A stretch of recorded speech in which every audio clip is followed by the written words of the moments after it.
Buenos días. Le damos gracias a Dios todas las mañanas porque sus misericordias se renuevan para con nosotros.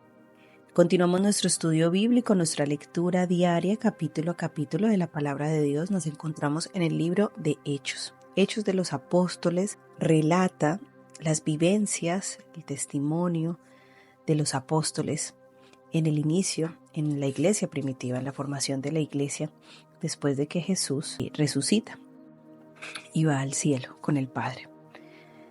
Estamos en Hechos 16. Timoteo se une a Pablo y a Silas. Llegó Pablo a Derbe y después a Listra, donde se encontró con un discípulo llamado Timoteo, hijo de una mujer judía creyente, pero de padre griego. Los hermanos de Listra y en Ícono hablaban bien de Timoteo, así que Pablo decidió llevárselo. Por causa de los judíos que vivían en aquella región, lo circuncidó, pues todos sabían que su padre era griego. Al pasar por las ciudades entregaban los acuerdos tomados por los apóstoles y los ancianos de Jerusalén para que los pusieran en práctica. Y así las iglesias se fortalecían en fe y crecían en número día tras día. La visión de Pablo del hombre macedonio. Atravesaron la región de Frigia y Galacia, ya que el Espíritu Santo les había impedido que predicaran la palabra en la provincia de Asia. Cuando llegaron cerca de Misa, intentaron pasar Bitinia, pero el Espíritu de Jesús no se los permitió. Entonces, pasando de largo por Misia, bajaron a Troas. Durante la noche, Pablo tuvo una visión en la que un hombre de Macedonia, puesto de pie, le rogaba: «Pasa a Macedonia y ayúdanos». Después de que Pablo tuvo la visión, enseguida nos preparamos para partir hacia Macedonia, convencidos de que Dios nos había llamado a anunciar el Evangelio a los macedonios. Conversión de Lidia en Filipos. Zarpando de Troas, navegamos directamente Samotracia y al día siguiente a Neápolis. De allí fuimos a Filipos, que es una colonia romana y la ciudad principal en ese distrito de Macedonia. En esa ciudad nos quedamos varios días. El sábado salimos a las afueras de la ciudad y fuimos por la orilla del río, donde esperábamos encontrar un lugar de oración. Nos sentamos y nos pusimos a conversar con las mujeres que se habían reunido. Una de ellas, que se llamaba Lidia, adoraba a Dios. Era de la ciudad de Tiatira y vendía telas de púrpura. Mientras escuchaba, el Señor le abrió el corazón para que respondiera al mensaje de Pablo. Cuando fue bautizada con su familia, nos hizo la siguiente invitación: «Si ustedes me consideran creyente en el Señor, vengan a hospedarse en mi casa». Y nos persuadió. Pablo y Silas en la cárcel. Una vez, cuando íbamos al lugar de oración, nos salió al encuentro una joven esclava que tenía un espíritu de adivinación. Con sus poderes ganaba mucho dinero para sus amos. Nos seguía a Pablo y a nosotros gritando: «Estos hombres son siervos de Dios Altísimo y les anuncian a ustedes el camino de salvación». Así continuó durante muchos días. Por fin Pablo se molestó tanto que se volvió y reprendió al espíritu: «En el nombre de Jesucristo te ordeno que salgas de ella». Y en el mismo momento el espíritu la dejó. Cuando los amos de la joven se dieron cuenta de que se les había esfumado la esperanza de ganar dinero, echaron mano a Pablo y a Silas y los arrastraron a la plaza ante las autoridades. Los presentaron ante los magistrados y dijeron: «Estos hombres son judíos y están alborotando a nuestra ciudad, enseñando costumbres que a los romanos no se nos prohíbe admitir o practicar». Entonces la multitud se amotinó contra Pablo y Silas, y los magistrados mandaron que les arrancaran la ropa y los azotaron. Después de darles muchos golpes, los echaron en la cárcel y ordenaron al carcelero que los custodiara con la mayor seguridad. Al recibir tal orden, éste los metió en el calabozo interior y les sujetó los pies en el cepo.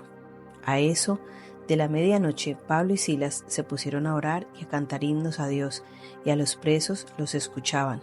De repente se produjo un terremoto tan fuerte que la cárcel se estremeció hacia los cimientos.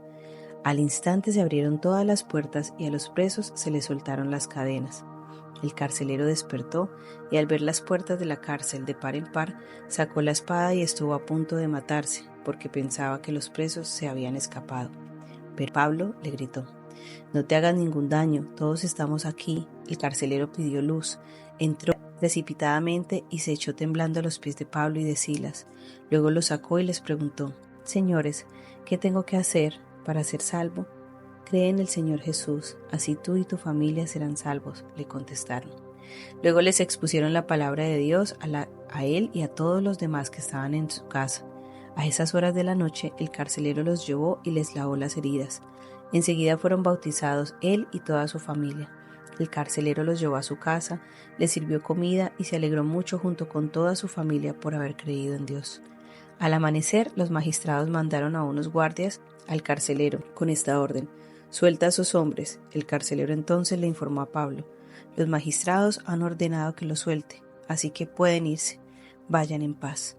Pero Pablo respondió a los guardias: ¿Cómo? A nosotros que somos ciudadanos romanos, que nos han azotado públicamente y sin proceso alguno, y nos han echado en la cárcel, ¿ahora quieren expulsarnos a escondidas? Nada de eso.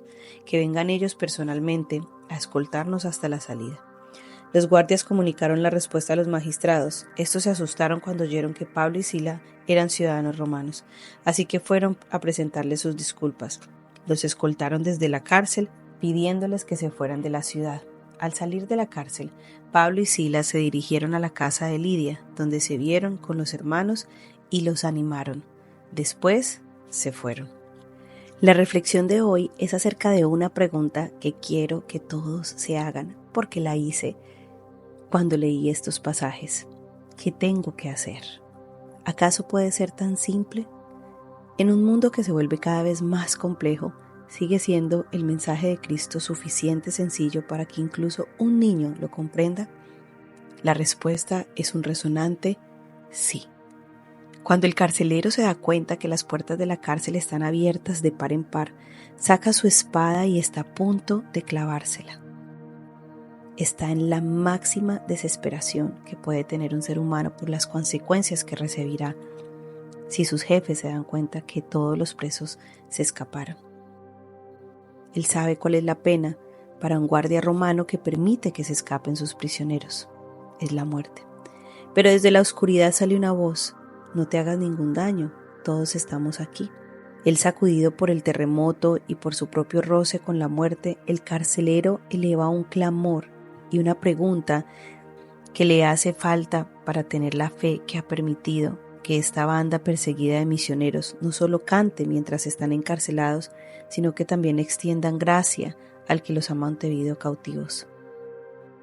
La reflexión de hoy es acerca: si te has hecho esta pregunta, si has estado en el extremo de desesperación, o si no has necesitado estar en esta angustia para decir: ¿qué tengo que hacer para ser salvo?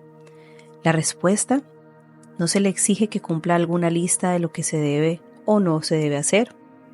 Simplemente nada se le obliga, ni que memorice páginas de doctrina, tampoco que cumpla un tiempo de prueba para probar su sinceridad, ningún proceso de discipulado, ningunos pasos, ninguna regla se le son impuestas. No se le da la misma respuesta sencilla que se le da a todo corazón que busca. Solo cree en el Señor Jesús. No una religión, sino una relación. Es así de sencillo, y es la invitación para todos nosotros hoy. ¿Qué tengo que hacer para ser libre? ¿Qué tengo que hacer para ser salvo? Recibir a Jesús en tu corazón.